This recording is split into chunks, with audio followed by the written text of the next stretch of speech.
Hello, everybody. Welcome back to the Pipeline Podcast number 95, the show where we celebrate our fandoms through positivity.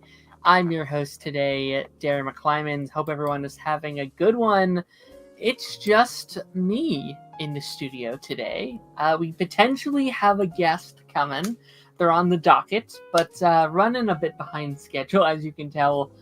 It's 10 o'clock at night. We don't normally stream 10 o'clock at night, but we got a later one brewing, just like the good old days. And if they show up, amazing. We'd be very excited to have them. But if not, it'll just be us chilling for the night, I suppose.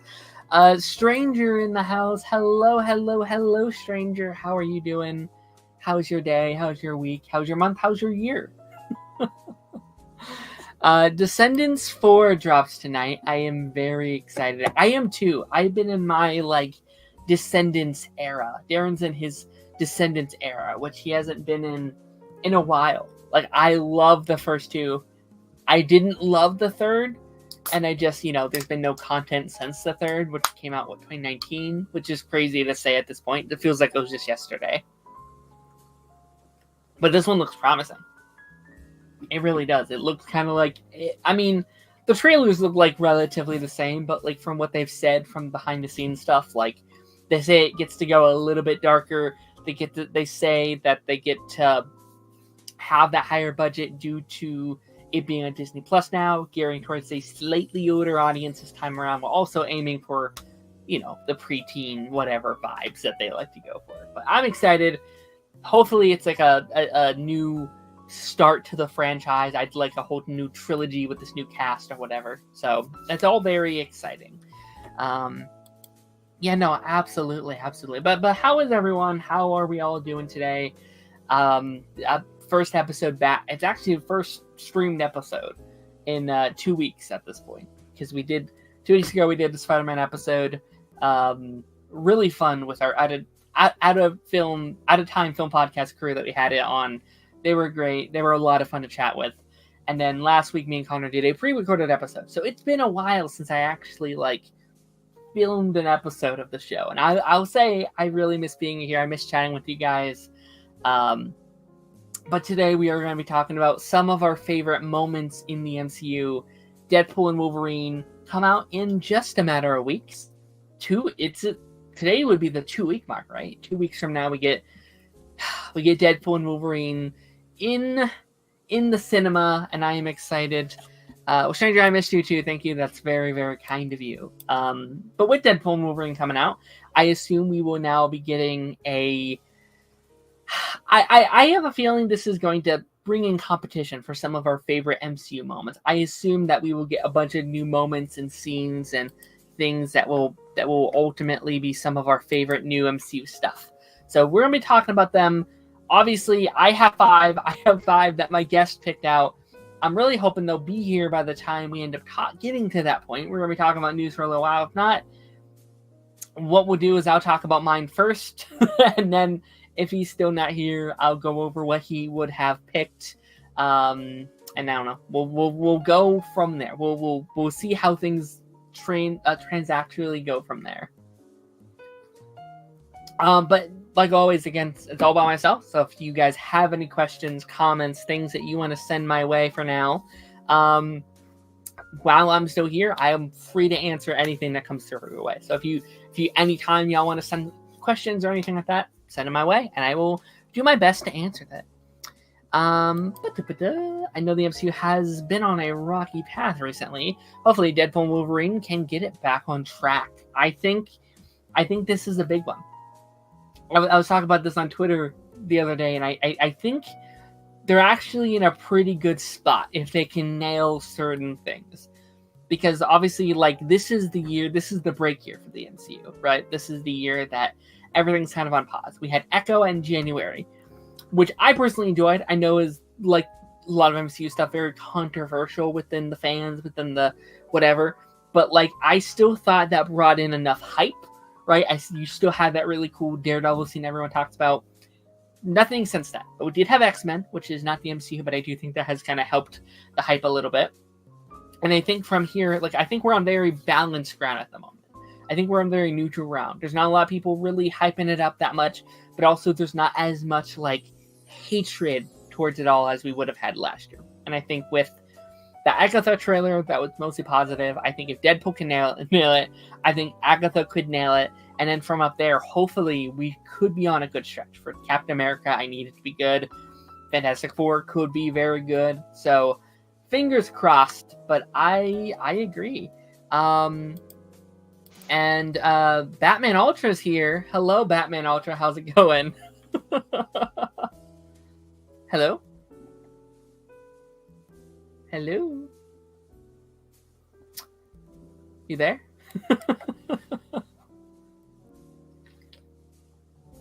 Hello? Hello? Am I heard? You are heard. Hello. Okay. How are you? Did you see my special title? The late Batman Ultra 7. I you know what? That's fair. No, I do apologize having to start it without you. I was like, at 10 o'clock, I might have to just get this thing rolling. It is not a problem. How are you, man? I did not expect it to go that awry. How have you been, man? Pretty good. It's been a very productive week. Amazing. No, it's great. It's great to have you back on the show. Absolutely loved our episode that we did last time. It was a lot of fun. That was great. So I'm very glad that we were basically just introed the show. I haven't really even got into some of the new stuff for the week. Sweet. But I'd say we just jump right into it because it is kind of on the later side, and I'm going to try and pace this pretty well. I don't know how long I have you for here, but we'll try and get through it in timely fashion. So how are you currently with the MCU? Obviously, we're going to be talking about some MCU stuff here shortly. How are you currently vibing with it? Because I'll be curious. Our first story here kind of revolves around that, so I'll be curious to just quickly hear your thoughts. I think I'm a little tired. Sorry. I'm trying to remember what the last MCU movie I saw in theaters was.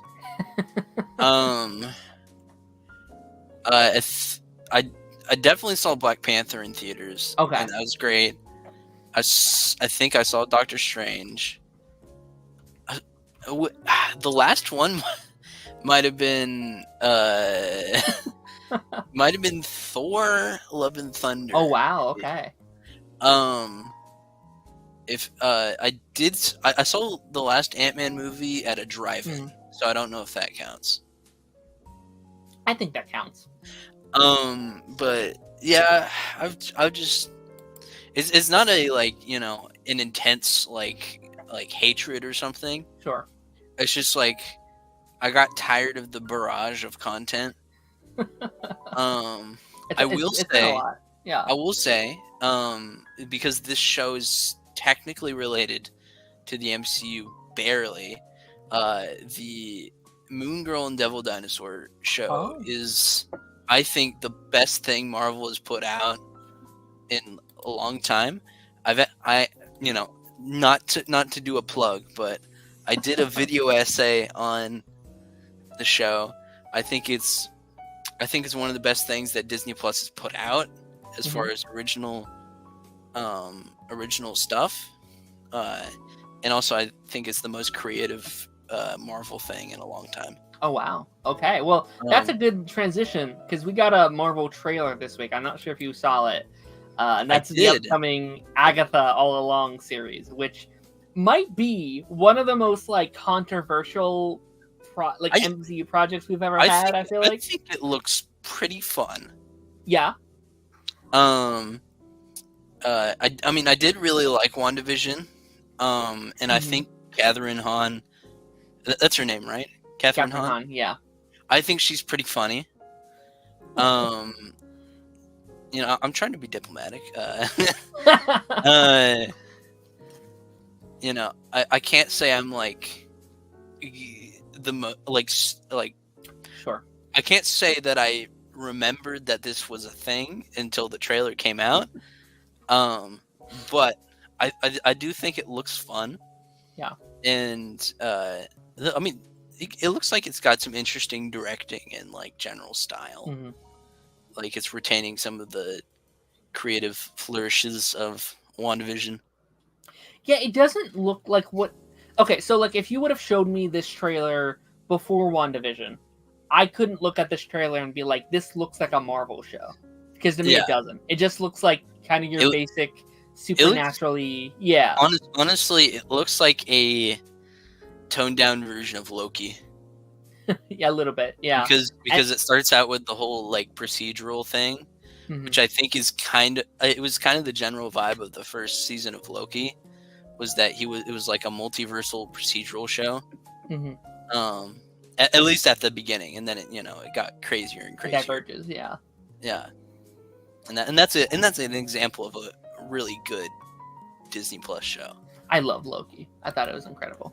Yeah, no, I think like I wouldn't say I'm super excited for this, especially someone who doesn't I'm not huge in all the scary stuff. So like that's one thing against me, I guess. But like I kind of think it's what some people have been kind of asking for from Marvel, and I know you have the different sides of people saying different things, but like I think if they actually get into it, I'm not super confident in the MCU delivering anything like super horror focused.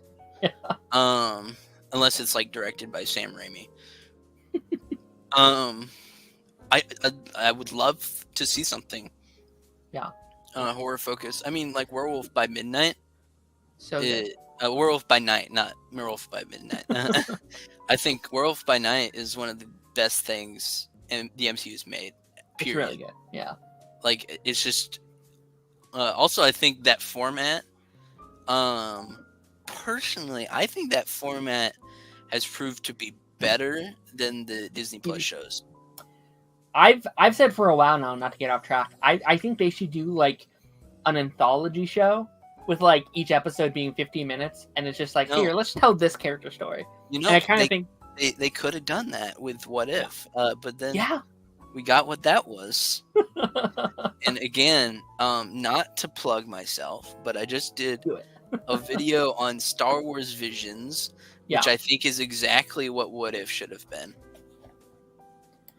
In every single way, because it was animated by different studios every episode, and they were unique stories that didn't depend on the immediate lore of recent Star Wars projects. If they did Star Wars Visions like What If, basically it would just be centered on the Mandalorian and Rey and Finn. That's it. Yeah. like that's it. Yeah, no, but I would say like, I like this. The trailer, like it kind of did remind me a little bit of like almost like the Netflix shows in a sense, where it kind of feels like it's in the world. It's obviously in the world of the MCU. Obviously, we're using some characters, but like. In general, it kind of feels like it's on its own little island, and it almost feels like it's much darker than everything else we've kind of seen for Disney Plus. I'd say kind of feels kind of like by itself, and they can kind of do whatever they want, and hopefully it can be darker, and they can kind of have fun with it. And I think that's what people have been asking for. Like people want stuff that's more mature. They've been wanting stuff that isn't like a sequel or like some original, and it feels like it's taking risks. Yeah, it feels like it's taking risks than a lot of the other MCU. Well, I think it can afford to take risks because nobody knows who Agatha Harkness is. I mean, like, no offense to the one Agatha Harkness fan who lives somewhere, but like, nobody knew who this character was until WandaVision came out. Especially since Agatha Harkness is like an old woman witch in the comics, not Catherine Hahn. Which I kind of like. Like I kind of like she did it terrifically. I'm just saying, a lot of the time what the MCU does, and I think what the MCU does best, is taking general audience wise obscure characters and kind of delivering them in the strongest way possible to really get people into it. It's not always the most comic accurate way. I mean, we know that Star-Lord in Star-Lord in the Marvel movies is not Star-Lord in the comics. Sure. But but what they do well is delivering on strong characters and getting the people involved in it. Absolutely, yeah, like that, and we can move on from this in a couple minutes, just a second. But like, there's like that thing that came out 6 months or so ago, where they're like, well, we really want to focus on sequels and stuff that we know can work. And I was like, maybe that might work for a little bit, but also like that scares me because everybody's been saying that about everything. Yeah, you have Pete Docter at Pixar. I have a video in the works. I'll just say that about that whole interview and article, whatever. But the idea that we can only rely on bankable sequels to pre-existing IP, I think, is a dark. It's a dark and grossly morbid future for the entertainment industry. I agree. That whole thing, like, I understand if you want to do that for a couple years for Marvel just to kind of get your feet back on the ground, but like Guardians and Ant-Man and some like Shang-Chi, like some of my favorite MCU stuff up until this point have been these like stuff that would never have worked now. Like, also, like the Guardians of the Galaxy. Nobody knew the Guardians of the Galaxy. Nobody cared about the Guardians of the Galaxy. But now it is. I think the Guardians of the Galaxy might have been bigger than the Avengers. Yeah. And it's based on word of mouth and how much people love those movies. Mm-hmm. I love the Guardians. It's insane. Like, let's be real. All 3 Guardians of the Galaxy movies are like 10 out of 10s. Wow. All the Avengers movies, it's a little shaky on that. Absolutely. All right, we're gonna be moving on to another news story here. So obviously, you're a Batman fan. Last time we were on, we talked about Batman. We kind of got like a Batman adjacent story here. Mm-hmm. DC's Arkham Asylum series is no longer moving forward over at DC. Now, had you heard about the show previously? I had. It was a big thing for a while. I've been following a lot of the information pretty closely with the Matt Reeves stuff, because I think Matt Reeves, the Batman, is like one of the best things we've gotten in a long time. And there were some misconceptions around this announcement, in that people were saying that like James Gunn shut this down, when in actuality the showrunner left. Mm-hmm. Which was the reason that this isn't going forward. I wish it was going forward, but at the same time, maybe it's best that it doesn't, because I think what they got going on down there is so precious and unique that to keep it as little bloated as possible, I think is the best way to go. Mm-hmm. Like, we don't need a billion spin-offs, is what I'm saying. Sure. And like it's been a kind of a weird situation with it for a while, I feel like, because like originally they were like, okay, this is going to be like a GGPD like police show. It kept morphing. I don't know why. It's just we never had a solid grip on what this show was. So, honestly, I hadn't heard about it for a while, so part of me was like, maybe it's just gone.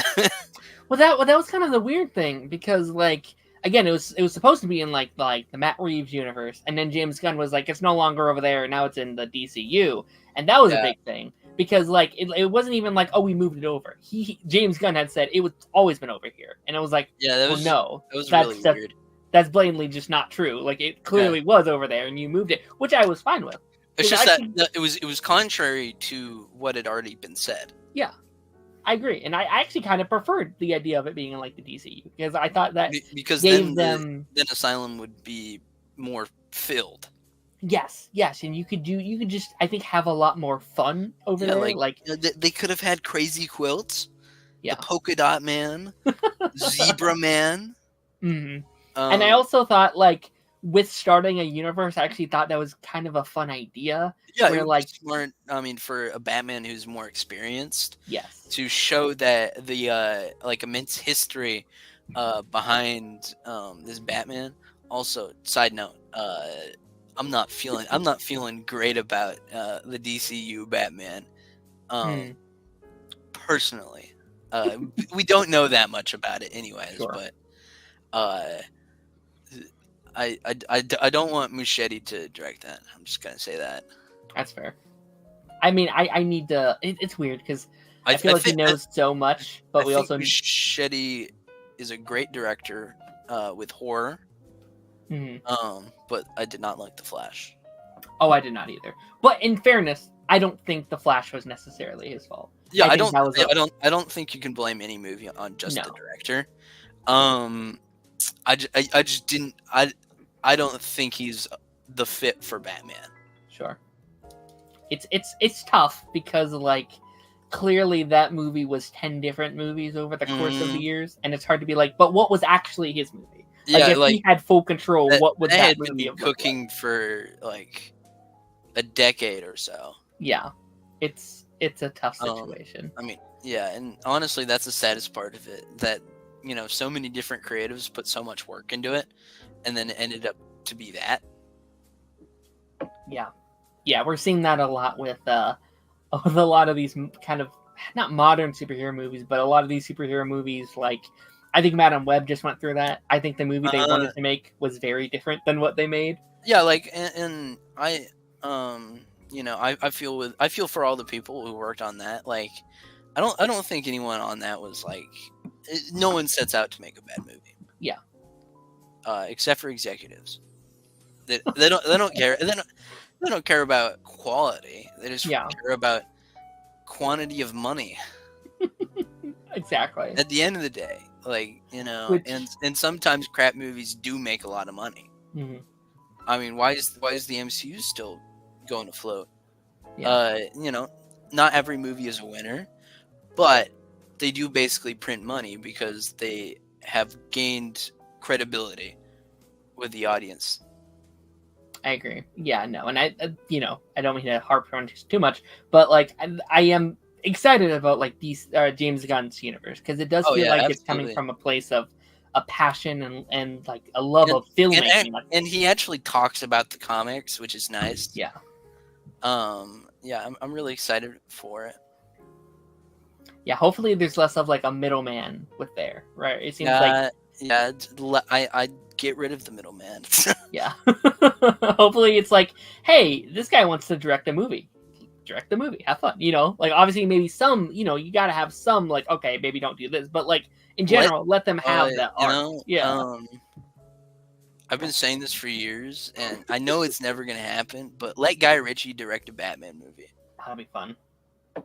Maybe it'll get him out of the hole he's dug himself into. Yeah. Because that man is not doing okay. I know, though, maybe he's having fun. If he's having fun, it's okay. Yeah. But he's gone down. He's gone downhill a little bit. Yeah, no, but I mean, like, again, I don't want to get off track, but, like, the one of my biggest things with the MCU, it gets very frustrating. Where they're like, oh, this person is directing this MCU movie, and it's like, but are they? Are we sure it's not just Kevin Feige? You like it? You remember the interviews with Nia DaCosta? Mm-hmm. Everybody got mad at her when she was saying that, like, she was directing another movie while the post-production was going on the Marvels. Yeah. And let's face the facts. None of these directors are actually have full control of these movies. It's Kevin Feige. It's a name. Yeah, it's a name to put on a template. And that's why we shouldn't get mad at directors for, you know, doing an MCU project so they can do a passion project. Sure. This is why I don't hate Taika for making Love and Thunder, because after Love and Thunder, he made a banger. Yeah. Well, I mean, multiple bangers. He was working on I believe he was working on What We Do in the Shadows as well during that. But like sometimes you got to get a buck from Marvel so you can make something good, and that's okay. Like I know we want every Marvel movie to be like cinema incarnate, but sometimes fellas got to eat. Yeah, I agree. It's tough out there, and like like Pixar's thing for years was like we make the sequels for we can make the movies we want to make, and for a while I was like, you know what, that's valid. Honestly, I kind of get that. Now I'm worried they're going to get a little bit too carried away with that kind of idea, but like that's I think it's a good template. Where like original $1 billion sequel. Like if that's the direction I wanted to go, I'd be like, all right, yeah, have fun. Whatever. Like whatever it takes to get those good movies. Well, yeah, like sometimes you gotta make a movie to make a different movie. Absolutely. Well, speaking of a different movie, this is our last kind of main topic, like news story I want to talk about. Shrek 5 officially gets its announcement as 2026 release date is so set. Hyped for this because one, the Shrek franchise is just awesome. And two, DreamWorks has been coming back, baby. Yeah. The bad guys. We got Puss in Boots. They are killing it, man. Yeah. Even that one movie. I can't think of the name. There was that. The Kraken one. The Kraken one that looked good too. I haven't seen it, but it looks good. Like I think I'm really glad that they're kind of embracing more like artistic visions. And I think while Pixar is kind of going to the dark side, DreamWorks is kind of bringing some of the sauce. I felt so bad for that Kraken movie because it was okay, but it came out after Puss in Boots, which is probably the worst. Yeah, that's rough. Happened to him. I would not envy any movie to follow up. Yeah. That movie. Like it's fine. It's standard animated movie. Like it goes every direction you think it's gonna go. It's fine. It's whatever. And then Trolls 3 also kind of fell into that same thing. I was like, this is fine. But honestly, it's not Puss in Boots. it's so hard. No offense to Trolls movies. Maybe full offense. Maybe. But they should just not have made another one. I remember years back, I went to the dentist office and they kept playing Trolls. And I wanted to gouge my eyes out. I'm sorry. I can't do it.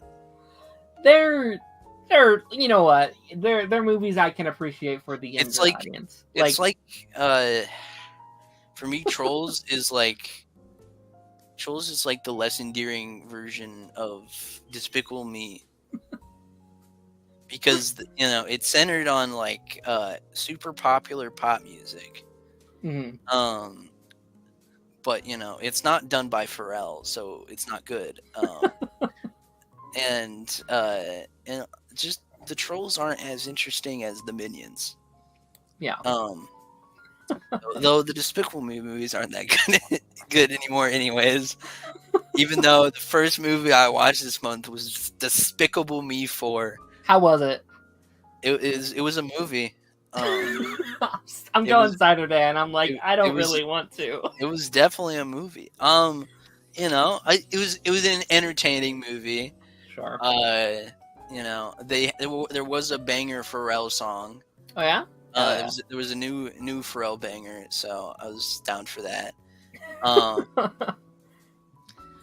It just and I hate to harp on like kids movies because it's obviously just not for me anymore. Sure. But it just felt a little bit derivative of like past installments. Mm-hmm. Because every time I watch a Despicable Me movie, it feels like we're just facing off the same old twink in a jumpsuit. Yeah. I've felt that they've kind of lost their charm. After I think after 2, it was just gone. I think the first Minions movie is is pretty fun though, Mm-hmm. because it's got the whole like 1960s British vibes, which it goes straight to my heart. But like I remember watching the first Despicable Me movie in theaters. Oh my gosh, yeah. So that's like a really strong memory for me. Mm-hmm. So the series still has like some capital in my heart. Mm-hmm. Oh yeah, I was obsessed with those first two. Yeah. And like I remember when like Minions came out, I was so excited. Like I was like, I need this movie. And then I feel like after that, my hype just went like, ooh. Obviously, I grew up. Like that's a big part of it. Like obviously. I think part of it is just realizing that some stuff just isn't for you anymore. Sure. Though I do think we should demand more from art, kids movies. Yeah, but honestly, like I also think sometimes mindless kids movies are okay every now and again. It's okay, but they still there's too many of them. They still deserve some Puss in Boots. 100%. Bad or a Wild Robot comes out later this year, and I'm like, yes, that looks incredible. I'm really excited for that. Like the one thing I said when I saw the trailer was like, it's the texture, man. Like a movie is gonna hit like Puss in Boots: The Last Wish when like they're getting the texture right. Yeah. Sorry, I'm really passionate about animated. No, that's amazing. No, but yeah, just quickly, Shrek 5. I'm glad it's just announced because it feels like it's been like 10 years of like it's happening, but like I don't know. Well, though, when we saw the end of Puss in Boots: The Last Wish, I think it was pretty much confirmed. Mm. It was just waiting for that. We are getting a donkey movie too. I think. I heard that. I'm worried. Like that's giving me Cars 2 vibes. I'm a bit worried for that one, and I'm not sold yet. Can I tell you a secret? Go ahead. I like Cars 2. You know what? Valid. I mean, I have like such nostalgia for it. I know everybody hates Cars 2, but it's just like that movie is candy for kids, man. Yeah. Because it's a spy movie. It's got cars. Sure. There's a cool James Bond car, and he has a mustache grill. Yeah. Plus, there's those Chinese it was like Japanese bathrooms. You can't tell me that scene isn't still hilarious. It's like as like an 8-year-old, I was like, this thing is the greatest piece of cinema to ever exist. And like as a kid, I loved the first part growing up. The car chases at the end. It's pretty cool. Yeah. It's I don't think it's great, but like it's put it on for a kid, it's fine. And that's kind of my take with Pixar. Is I think like that's the worst Pixar movie. Which is I don't think it's that bad. Which is like I'd rather put on Cars 2 than Trolls World Tour. How's it going, Darth Bunyan? Hope everyone's having a great day. All right, we're gonna be jumping into some of our favorite MCU moments. Now we had 5 for each. I'm glad to see my girl Kamala is there. Absolutely. I changed that thumbnail and I forgot to change it on here, but I'm glad she's still here. I felt bad because she's in none of these scenes. And the bad thing is, I would have put her in my list if I was mainly going for movies. That's fair. Yeah. Because honestly, when I think of the MCU, I do just think of the movies. Mm-hmm. I don't have any shows on here either, so. But if we're talking like MCU characters, she's high up on my list, I think. Oh yeah, she's like honestly top 5. And part of it is like Miss Marvel is besides Batman, I'd say she's my favorite superhero. Oh wow, amazing. Amazing. Well, let's just jump into your first pick here. And that is Captain America, the First Avenger, crashing into the ice. I'm pretty sure this was the scene that you were wanting, right? I think it was the second one, but we'll go with it. Oh yeah, they're like a little out of order. Yeah. I think it's just like it's a perfectly constructed scene. Also, Joe Johnston, the guy who directed the movie, is really, really phenomenal director for me. He did October Sky. He did The Rocketeer. He did a lot of kind of classic Americana kind of movies. Mm-hmm. And they always have like this kind of cozy vibe to them.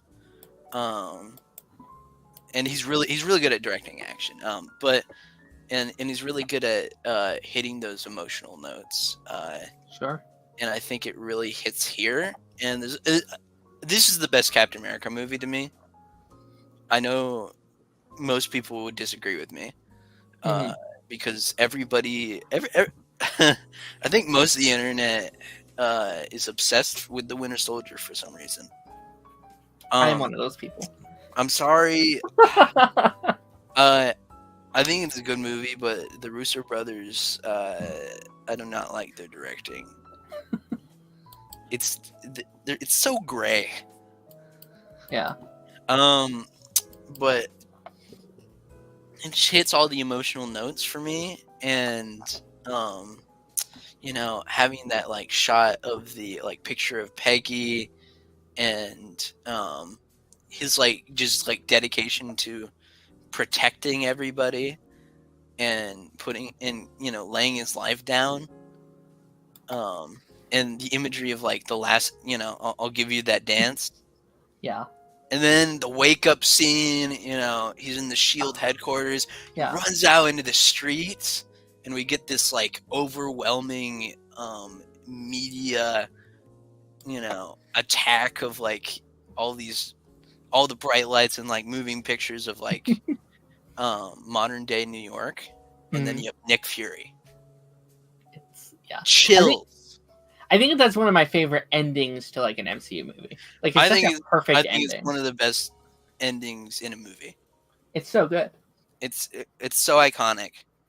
No, fully. Like I think this is one of those scenes that I think just kind of hits you to your core. Like obviously you know it's coming throughout the movie. Like if you know who Captain America is, he's gonna have to get frozen in ice. He's gonna have to get sent in the future, whatever. Like all these steps, but like I think they do such a great job at kind of setting those up and they build up these characters so well that when inevitably what is going to happen, happens, you don't want it to. Yeah.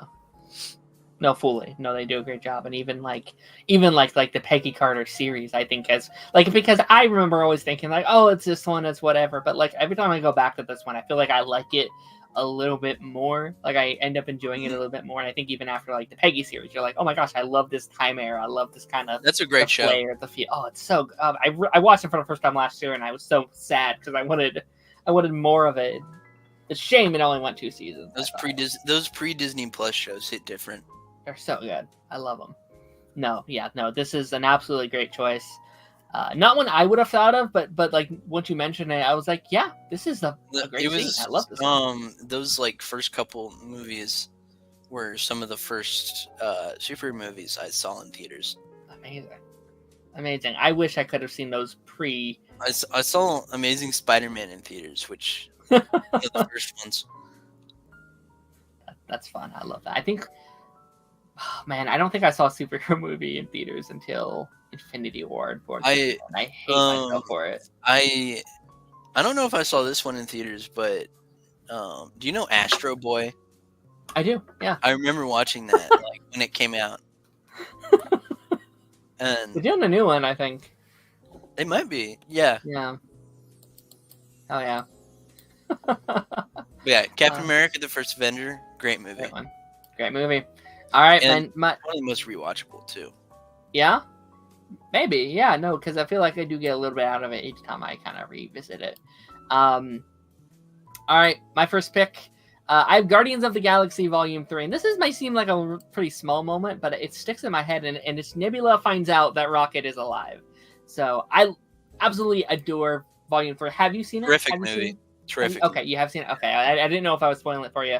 No, like that's such a I was going through like Volume 3 and I was like, oh, I could pick this scene or I could pick this scene. Like I need to watch it again. So good. Small confession. I watched it once in theaters, and then I didn't watch it again. It wasn't like for any specific reason. Sure. I haven't rewatched a lot of MCU movies like recently. No, that's fair. But it was a huge tearjerker movie. I think it's my favorite Guardians movie. Oh, it's the best Guardians movie. I wasn't expecting that going in because I love Guardians 1. Like, I think that was like my number 2 or number 3 Guardian or MCU movie for the longest time, and I adored it. There's so many scenes in the movie I could have picked, but I think like that's the scene that I think gets me the most. Like, obviously, there's so many tear-jerking moments, but I think like the relationship between Nebula and Rocket is such a dynamic that isn't really spoken about. It all kind of happens behind the scenes, and you kind of have to like notice it. Like Nebula quietly over some movies quietly became one of the best characters in the MCU. Oh my gosh, yeah, I think she's like in my top 5. Like, I think I liked her over most of the Avengers. Like stuff, and I didn't realize it until this movie, and I finished this movie, and I was like, I think she's like one of the best characters. Like, she's so good. And then going from the like holiday special to this. It's great. And like, you know, like you have to think about it because like it's Nebula and Rocket are the only 2 like surviving members of the team during the snap. So like they've had that 5 years of like, I assume, grieving together, and I don't know how much they stuck together during that 5-year gap, but like I assume there is some trauma bonding that had happened. And there's that really, really great scene where they're saving Rock and they all think he's gonna die, and it's a very well put together scene. And there's that scene where Peter tells her that like it's him, he's okay. And there's just that like it's like she can breathe for the first time in the movie. She's like she can exhale, and it's just like, oh my gosh, I don't know why this is getting to me, but it's really, really good. Especially since she's like the mother of the group for the whole movie. Yeah. Oh my gosh, yeah, she's like the co-lead really of this cool, one. Yeah. It was a really cool change from the past films, that she got to fulfill that role, and I think it showed a lot of growth on her part. Yeah.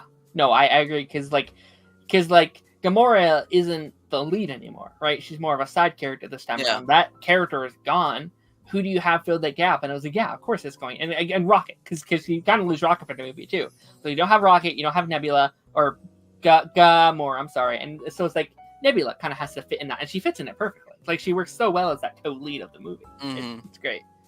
It's because Karen Gillan is awesome. Yes, and I'm that Avengers thing came out a couple weeks ago where like these are the stars already signed on for Avengers 5, and she's the only Guardian signed on. And I'm like, you know what? I'm okay with that. Like, I'm totally fine. That works for me, man. Stranger said my favorite scene in Avengers Infinity War is when Jax says, "Who is Gamora? No, why is Gamora?" That was the meme for a while, man. It's classic. It's an absolute classic. We love it. Not on our list though, unfortunately. It's a great one though. All right, your next pick is Thor Ragnarok. Yeah, I think the two of us basically just picked like big dramatic scenes. I love Thor Ragnarok. Yeah. Honestly, I had trouble deciding which scene I wouldn't wanted to do, because part of me wanted to pick the opening, because I think the whole opening murder is really funny. Yeah. And I like the whole like monologuing bit, and you know that whole thing is great.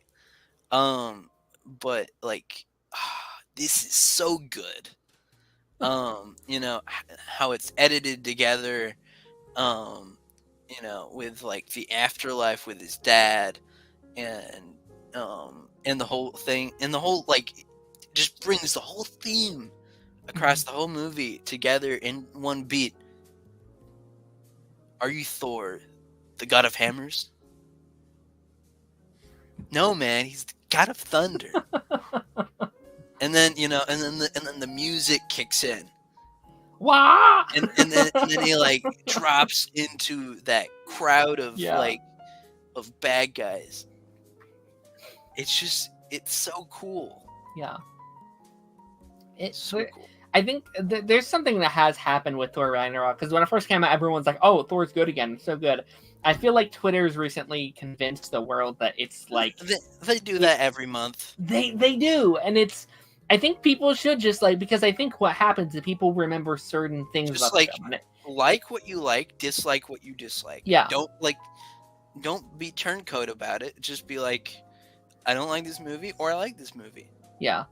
And I think it kind of gets grouped in with Love and Thunder a lot, which is like, oh, it's just a funny Thor movie. And I was like, well, yes, it has funny moments. It is a comedy, but also it's a pretty dark movie, though. It is. Yeah. Oh my gosh. And I think a lot of people die. And I think they this movie. I think knows how to balance that humor, which I did not think Love and Thunder did. I think it's a really gorgeous movie too. It looks good. Yeah. And yeah, I think this is arguably, outside of potentially another Thor scene we might talk about later, I think this, they made Thor cool in the MCU for relatively the first time, I thought. I like the first Thor, I like him in the Avengers, but I never, comparatively to all the other Avengers, I felt like he never really got his due. Yeah, I think this movie felt like him coming into his own. Yeah. And I think it was the most I had ever been interested in this version of Thor. Mm-hmm. Oh, I agree. Yeah, until his next appearance, I thought. Mm. Which, yeah, no, I thought. And this is also, I think, like Thor: The Dark World had got kind of a renaissance. It's completely revisionist history, man. It's like I still don't get that one. That's still my least favorite MCU movie. I think that's. I think the one good thing about that movie is Loki. Yeah. Loki's great in that movie. Sure. Like Tom Hiddleston. But also, he's always great. Tom Hiddleston is great in anything. Yeah. But even then, I think that's my least favorite movie of Loki's. I feel like that's the least I enjoy him out of all of them. Yeah, I mean, besides I liked the comedy bit with him, shape shifting. Sure. And then the Steve Trevor. And then when he dies, great moment. Yeah. But yeah, it's not a great movie. I hate how they took one of the the biggest glam god ever and made him so boring. Yeah. Have you seen that guy in the comics? He looks like David Bowie on steroids. Again, if David Bowie was alive, he should have played. He should have played the Dark Elf. Sure. And I mean, that's the thing about the MCU is I feel like you don't get much room for other adaptations of characters as you would with DC. Whereas you have one really good adaptation of a character, and with DC you're like, yeah, but here's another one, and here's another one. Where Marvel, it's like, this is the one, deal with it. And I don't know, I sometimes wish we could get other because I love Tom Hiddleston's Loki. I think it's amazing. But like you said, there could be another great version as well. Someday, maybe. I just don't. So. I honestly, as much as DC gets lampooned for having a billion reboots, at least they know when it's got to happen, and they're not afraid of doing it because, I don't know how much you read comics, or stay up to date with all that stuff, but Marvel has never done a reboot. Yeah, and I think that was a bad idea. I think they in the time that they've been around, I feel like they should have at least done one. Or, retire these old heroes and do some new ones. I don't know. Yeah. That's what I've always said. If I ran DC, I would retire Bruce Wayne. I would retire Clark Kent. I would not retire Diana because I don't think she's gotten her due yet. But that's all I'm gonna say on that. Yeah. But I would age out Bruce and Clark immediately. Or at least let some other people get the spotlight for a while. Cass is Batman now, and get someone good to write Jonathan Kent. Yeah. No, that's incredibly fair. That's incredibly fair. I think, again, I don't read as much comics as I wish I did, but it does, from an outside kind of point of view, it does seem like it's a Batman Yeah, and sorry, Friends. I'm obsessed with comics.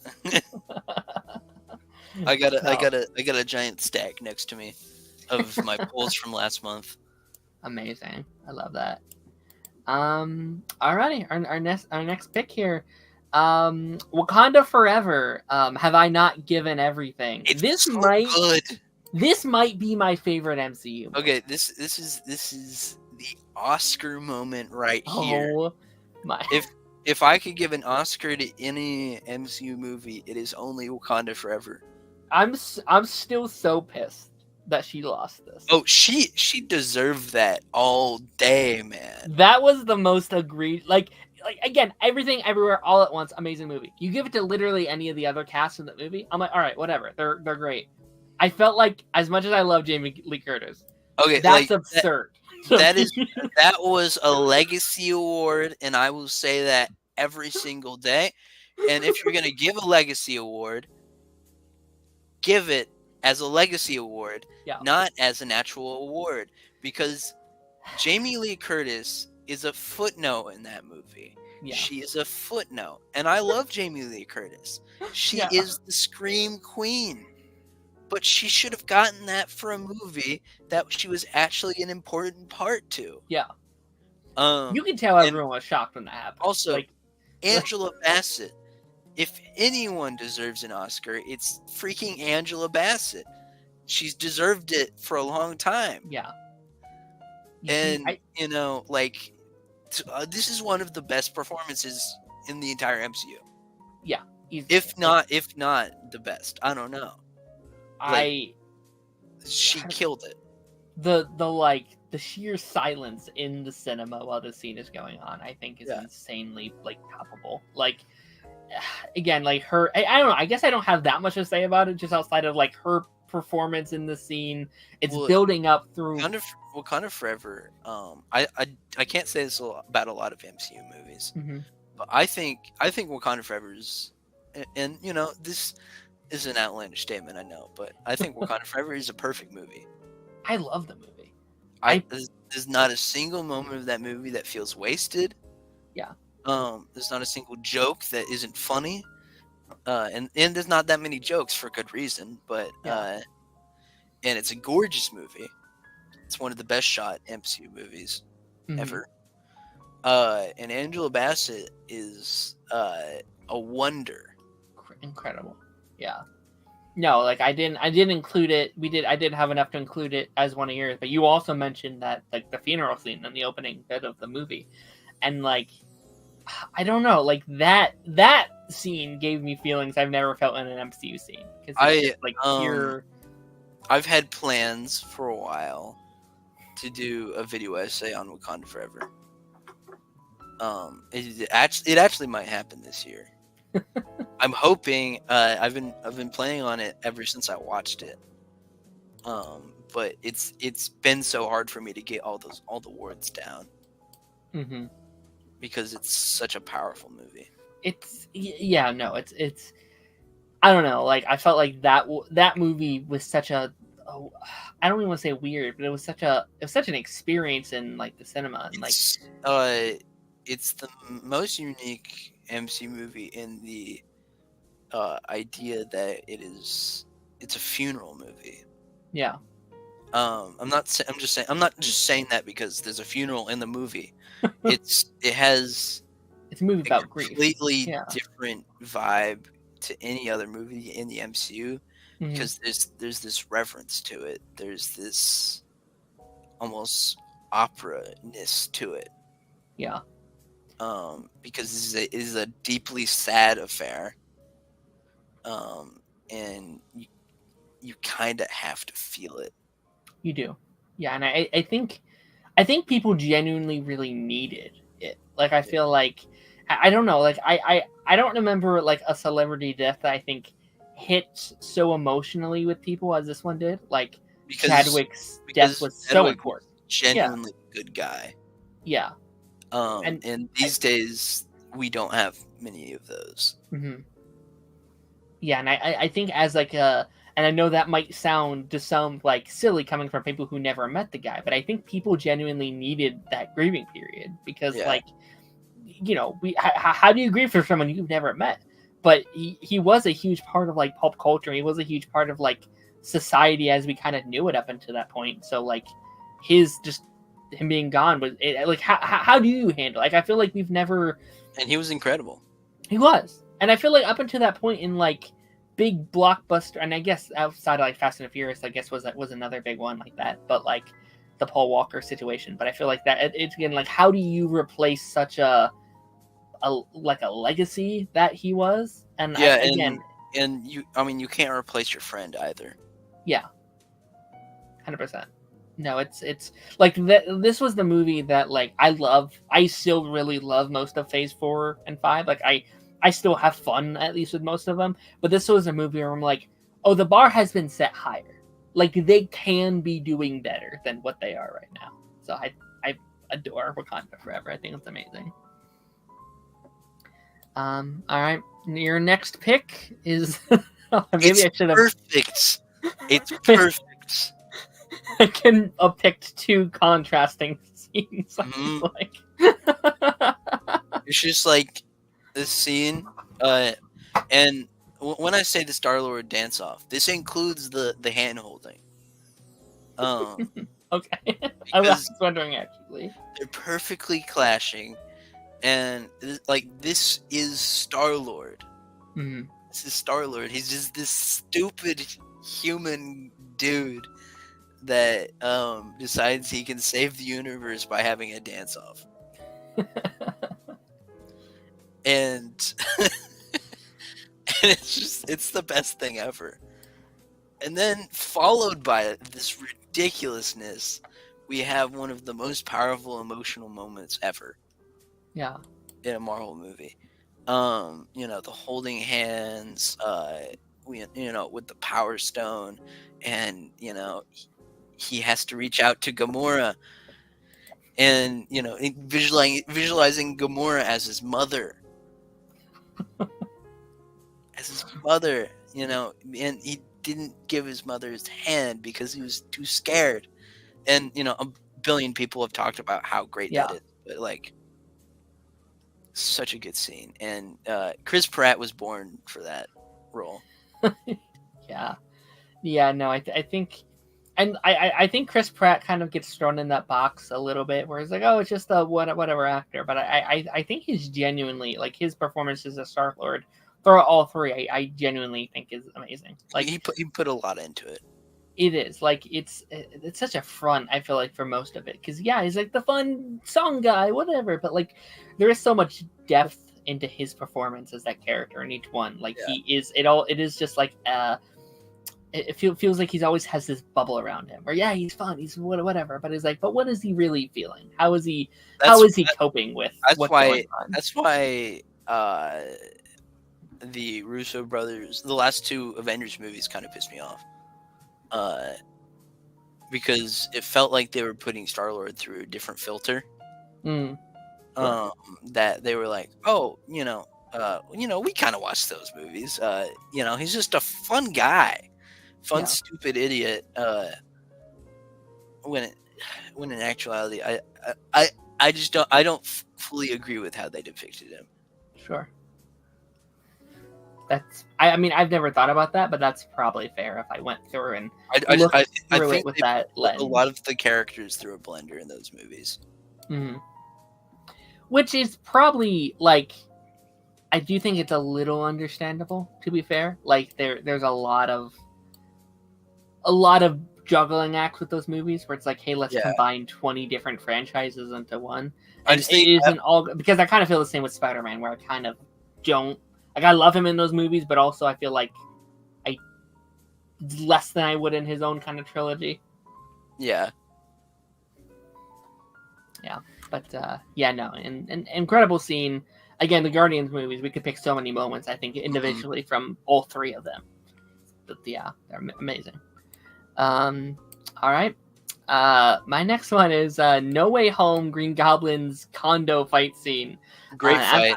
I you know what, like I was going through and I was like, I'm weirdly picking a lot of like Phase 4 and 5, and I'm wondering if that was more so just kind of like recency in my mind, like they have been more recent than Phase 1, 2, and 3. But I just came back from vacation, and I turned on the TV, and this was the first movie that was playing, and it was at this scene, and I'm just sitting there, and I'm like, I genuinely think this is one of the best fights in the MCU. Like, that entire sequence, I legitimately think is incredible. Like, in the theater with the surround sound, you open the sequence with, like, I think this is some of my favorite, like, spider sense has been depicted on screen. Oh yeah, I had no idea they were going to do something like that, and that looked really cool. I think that might be the most interesting way it's been done in live action. 100%. Like, it's so weird because I wasn't a fan of it pre MCU up until that point. Like, they make it a joke until that point. We're like, oh, it's a spider thing, or whatever. And then you have that scene where it's just they made it serious. Oh my gosh, yeah, it pays it off so well. Where it's and the whole like destruction of the environment just makes the fight so valid. Yeah. And I mean, when you get down to it, I think the only way to make a one-on-one fight interesting is when you got people like throwing the other into like into like toilets and bathroom sinks and stuff like that, and like through walls. Yeah, no, and like William in the scene is like, this is my favorite. Like, as much as I love the Raimi movies, I think he's incredible in those.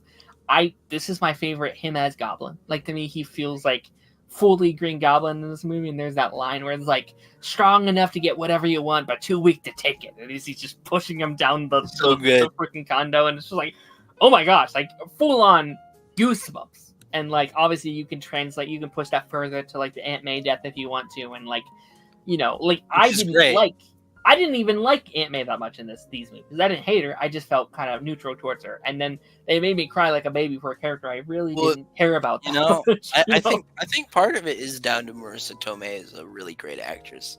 She is, yeah. Like super charismatic, and played that scene really well.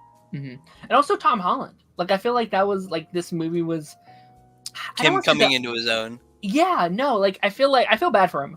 Because he's clearly a great actor. Like, he's proven he's a great actor. He got a 3-movie origin story.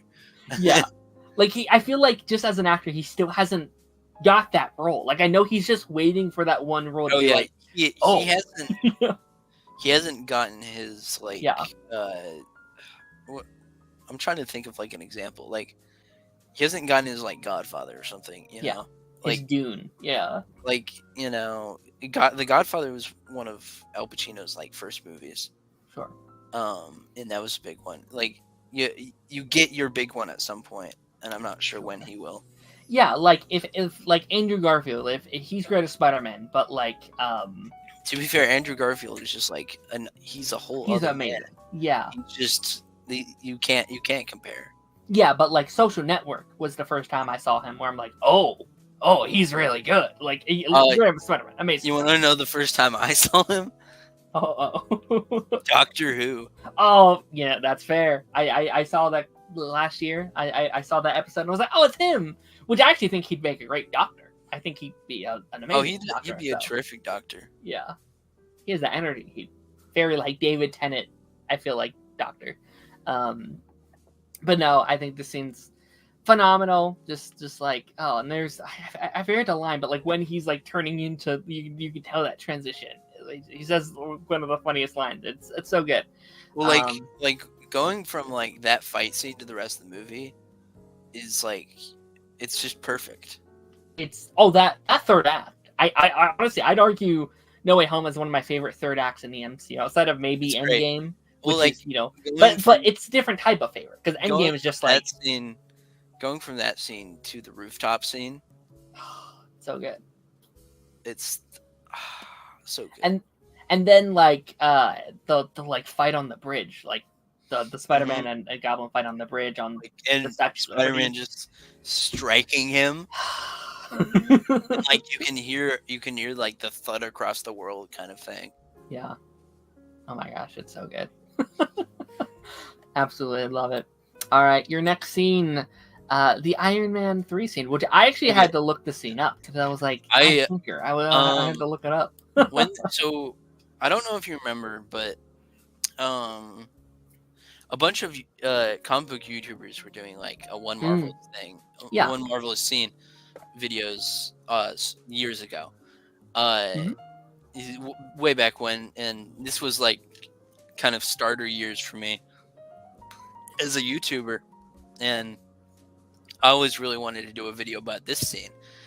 Iron Man 3 honestly might be my favorite MCU movie. Oh yeah? Which is not popular, I know that. But I think this is a perfect scene in the idea that I think this scene perfectly describes who Tony Stark is. That like the way he grapples with his fear is, he tinkers, and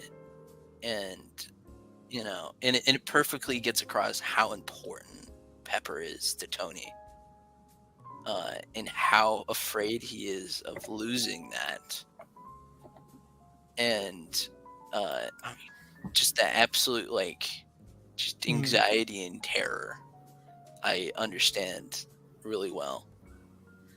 And the themes of anxiety and post-traumatic stress in this movie it got to me really hard, and I think this is a really special scene, and Robert Downey Jr. absolutely killed it.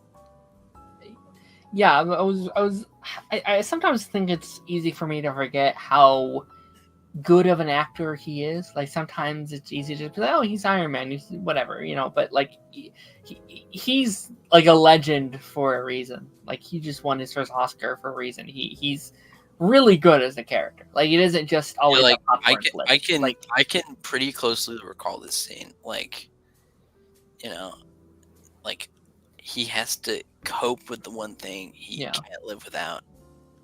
That's you. Yeah, no, I gotta revisit Iron Man 3 because I think it is one of those movies that I think kind of gets thrown up to being bad. Same with Iron Man 2. I feel like they both kind of they're bad because that's what we thought 10 years ago. I'm a big fan of Shane Black, who directed it. Shane Black has only directed one bad movie, and it was he did a Predator movie, which was really bad. But every single other movie he's ever done, banger. He wrote the Lethal Weapon movies. Daren is live late. Hey, you can thank me for that. It happens. Yeah, he wrote the Lethal Weapon movies. He did. He did another movie with Robert Downey Jr. actually. Kiss Kiss Bang Bang, which also has Val Kilmer. Great movie, Christmas noir kind of thing, buddy cop movie. Yeah. But yeah, I love Shane Black. He makes a lot of Christmas action movies, and they're all great. And I love this movie. It's my comfort Marvel movie. I really want to revisit it because again, in my head, I was like, this is one of the bad ones. But there are moments in this movie that I genuinely love. Like I think it's themes of PTSD, and I think it's so important after Avengers. So I think it's really interesting how they take a whole movie to kind of deconstruct Iron Man. Yeah. And it's the perfect third movie because it is all about taking the man out of the suit and seeing who he is without that. Sure. 100%. Yeah, I'm excited because I do think soon I'm wanting to do an MCU rewatch. It's been so long since some of those early Phase 1 and Phase 2 things. I'm like, what do I think about some of those movies? What are my actual thoughts on them? So, yeah, no, 100%. Probably the last MCU movie I rewatched was Multiverse of Madness, maybe. Ooh, I rewatched that. I rewatched that a couple days before the New Year with my dad. I don't No, I mean that I rewatched. Mine might be Guardians because I saw Guardians twice in theaters, and I don't regret that decision. It might be as you should. Absolutely. And then I think we got 3 more here. And I don't remember who picked which one. And they're kind of blending in my mind. I'll recognize it. Okay. I did. So I think this might be my last pick. Next slide. That is yours. That is mine. Okay. No, I mean this. I think this for me is like one of the coolest MCU scenes. Like when I think about the MCU, this might be the scene to come to my mind first. Like, and Infinity War is my personal favorite MCU movie. I think it's like the most popcorn flicky movie you can find, and I think that makes it my favorite. Like it's got a great script. It's like, to me, it's like what I love about superheroes. Like yes, I love like the Batman. I like the Dark Knight. I love all these movies that are very well pieced. Like I love Logan. I love these pieces of cinema. But also I love superheroes, and I think this defines why I love superheroes so much. Just I don't mean to go over the whole movie or anything, but just like characters bumping into each other and like these characters crossing over with these characters. Well, yeah, actually, the trailer for this movie. Oh my gosh! What made me decide to go into screenwriting? That's amazing. That's incredible. Because like selfishly, I looked at this trailer, and I was like, "Hey, maybe I could do that." which might be egotistical, but yeah, that's what happened. No, I mean I think like that trailer. I'd argue that's one of the most iconic movie trailers of all time. Oh yeah. When that came out, it was like I wasn't even caught up with the MCU at that point.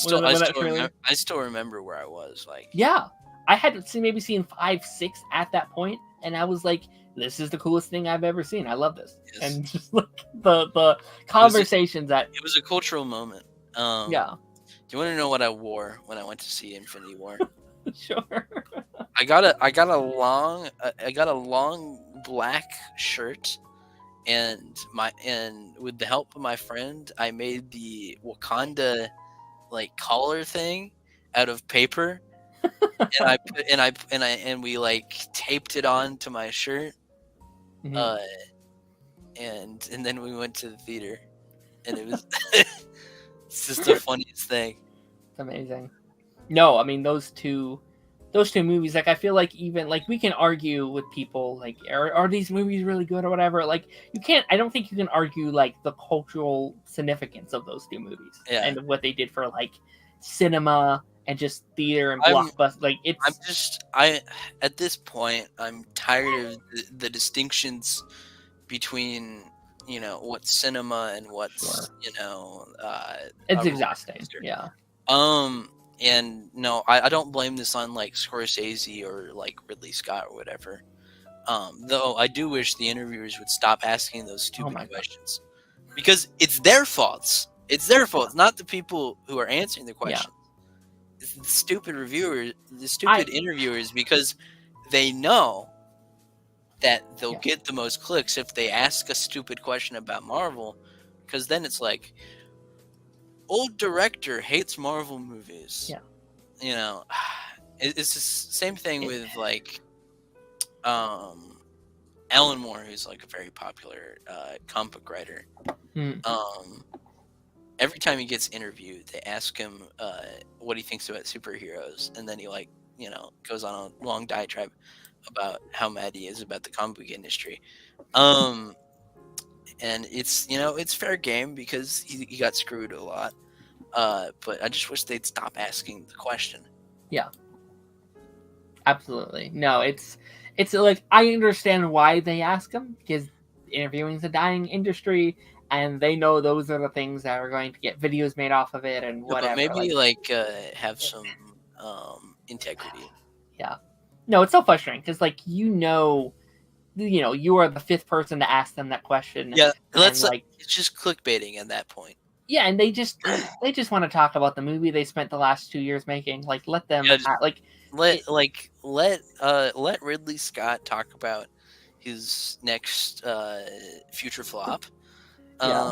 And let Martin Scorsese talk about the 15th movie he has with Robert De Niro. Yeah.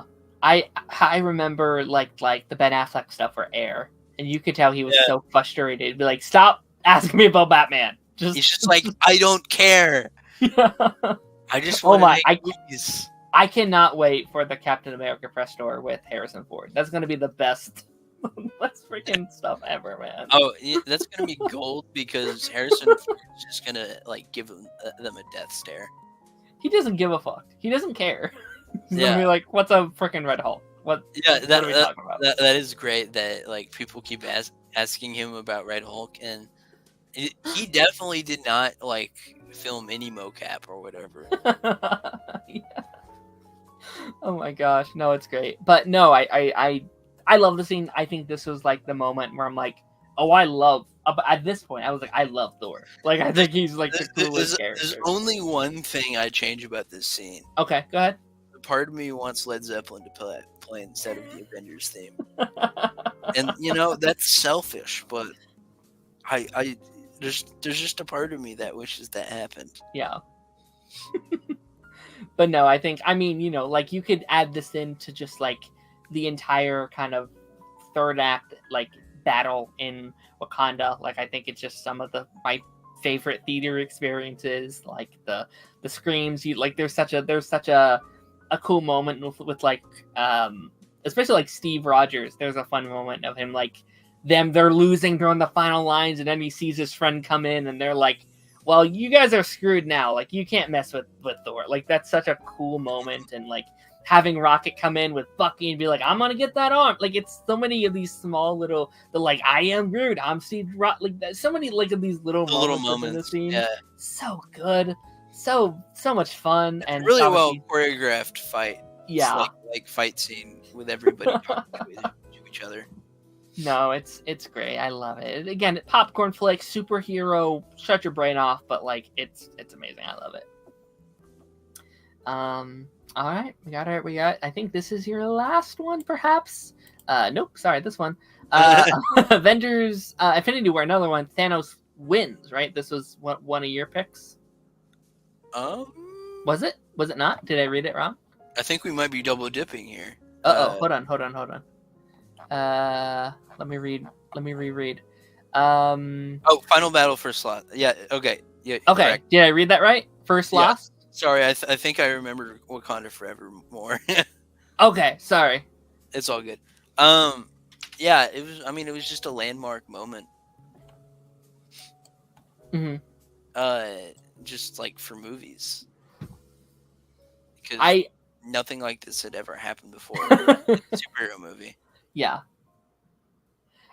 There was, like that was such a, because I don't know, like I think part of me kind of knew they had to lose. Like, it's kind of like a part 1 to a part 2. You kind of knew they would either, I guess not necessarily lose, but you knew they wouldn't win necessarily. Well, it's funny. I had read the comic, so like, I know what happens. Yeah. But when I saw that scene, I didn't expect it to hit the way it did. Yeah. Because it is really devastating.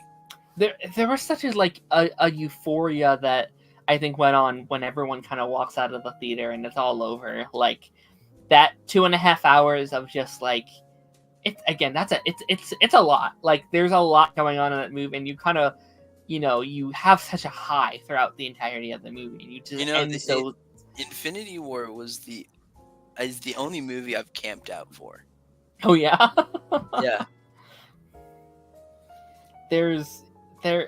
I don't know. Like, there was also just the experience of just like, this doesn't sound terrible, but like the little kids crying as they're leaving the theater, as they're like, Spider-Man's dead. Like that was such a. I was, I knew they were gonna come back, but I was devastated. Yeah. Especially with like Iron Man. Mm-hmm. No, I was scared he was gonna die.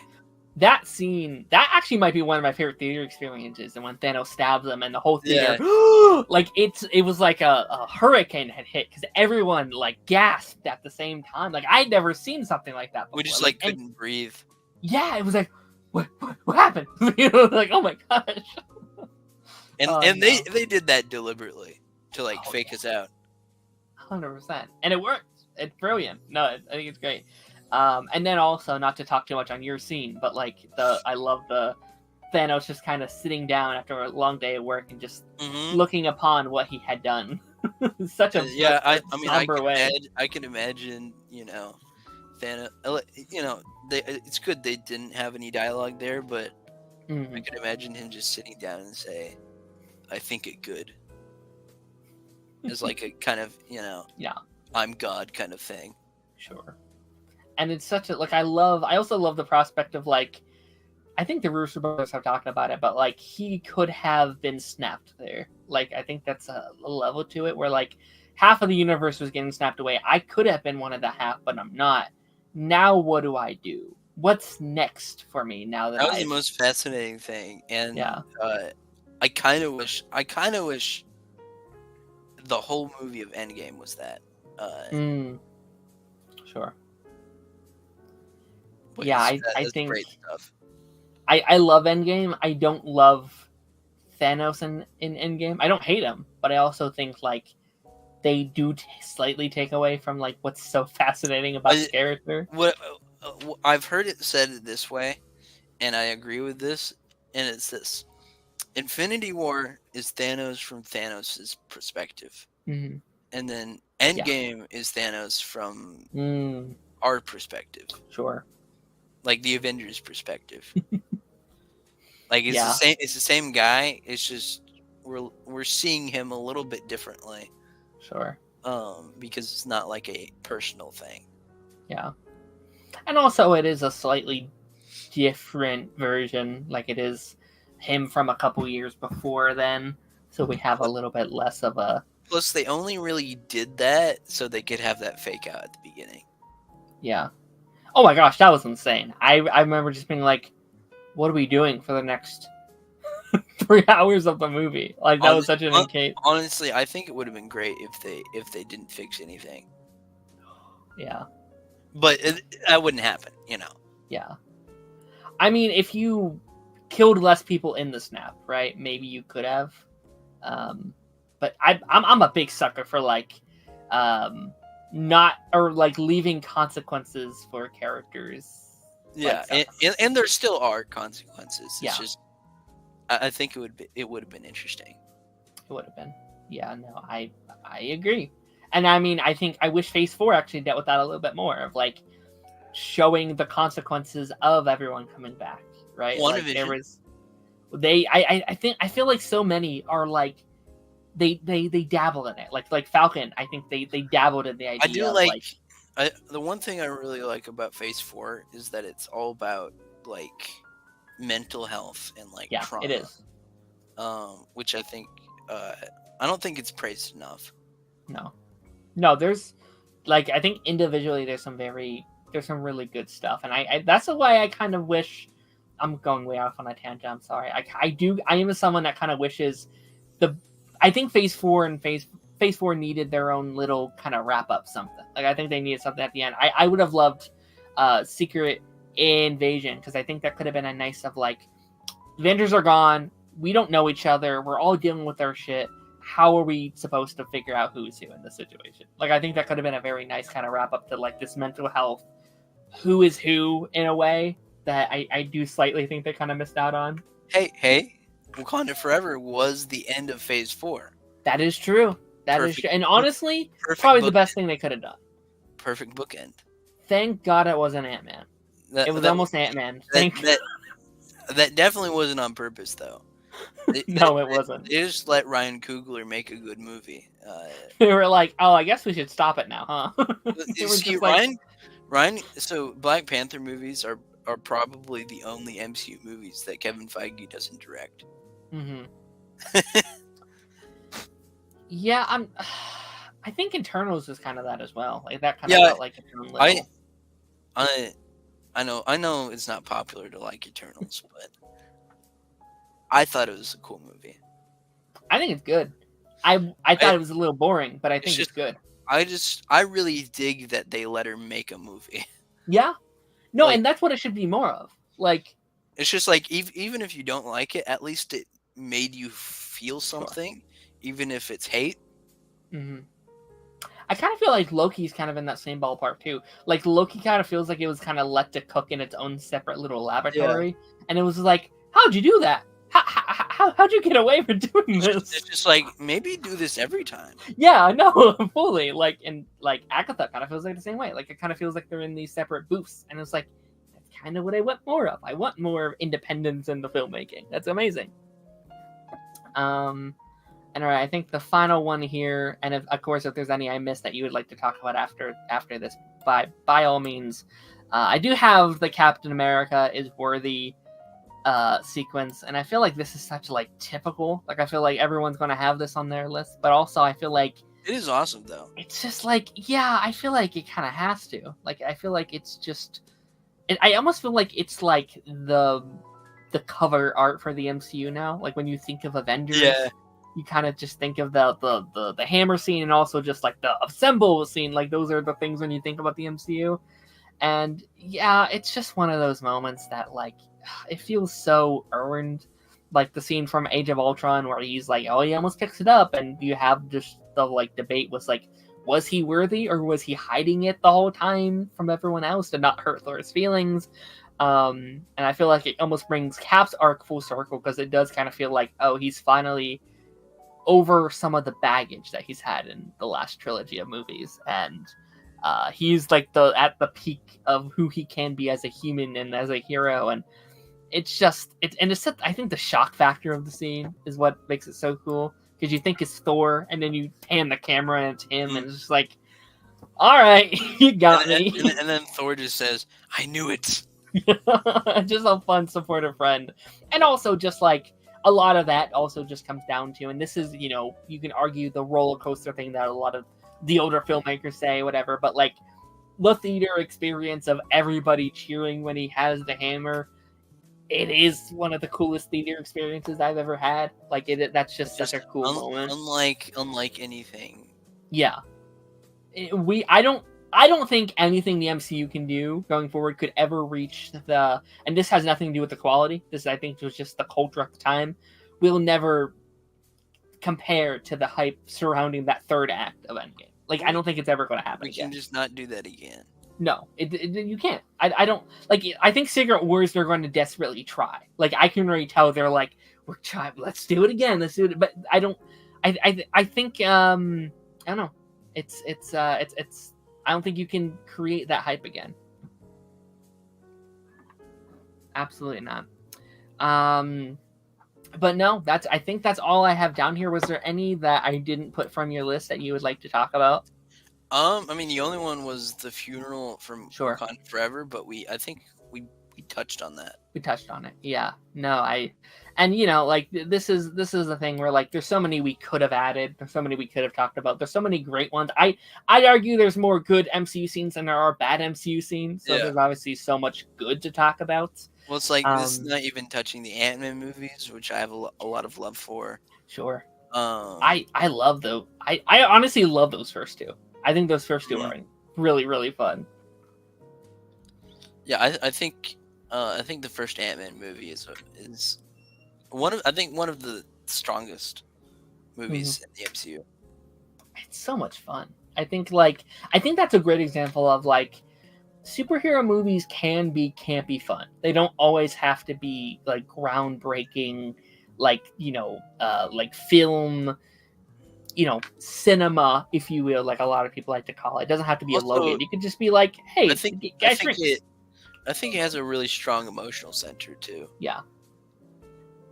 Yeah, I think they do a great, even in like Quantumania, which I don't love. Like they do a great job with Scott. Like Scott's always just a fun character to watch on screen, I think. Yeah. He's great.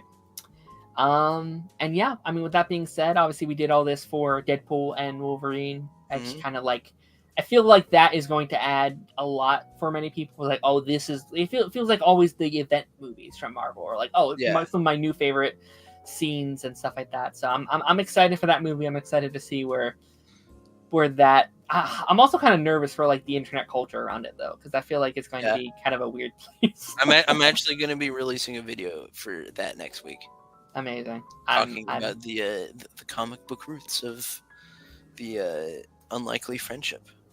Amazing. I will have to check it out. And I guess, yeah, that leads actually very well. I mean, where can people find you if they want to check out that video or any other content that you might want to share? Okay, you can find me at Batman Ultra 7 on YouTube, Batman Ultra 7 on Twitter, and AJ Howard 2003 on Instagram. And yeah, I mean, I'm making a lot of stuff. I actually have something. When is this? So this is live. Yeah. Sorry, I forget because I don't do a lot of live podcasts. Right now. Yeah, I had to stop myself for a sec. I was like, "You're live, dude." I have a video coming out tomorrow. Amazing. It's all about music production, sampling, plagiarism. Ooh. Very big video. I'm really proud of it. I think it's my most ambitious editing wise. Really excited about it. And every Monday I have a YouTube short series called Moving Through Music, which is, every Monday I talk about a song that I really love and really passionate about. And next Friday I will have a Deadpool and Wolverine video. Amazing. Some very fun stuff happening over there. Again, thank you for being on today's episode. Thank you. Very late episode, but I appreciate you being here. Sorry about that. You know what? Things happen. It happens to the best of us, and just glad we were able to get you on here. And really glad to be invited. Absolutely. I absolutely love having you on. As far as me, things are happening. Pipeline next Thursday. We're talking about the new Descendants movie that's coming out. Let's hope that's good. And we're slowly making our way to our 100th episode. So awesome! That's exciting. It absolutely is. Thank you so much. I mean, just getting a podcast to 50 episodes is a wonder. I appreciate that. I really, really do. But yeah, without further ado, I will see you guys on the flip side. Bye bye.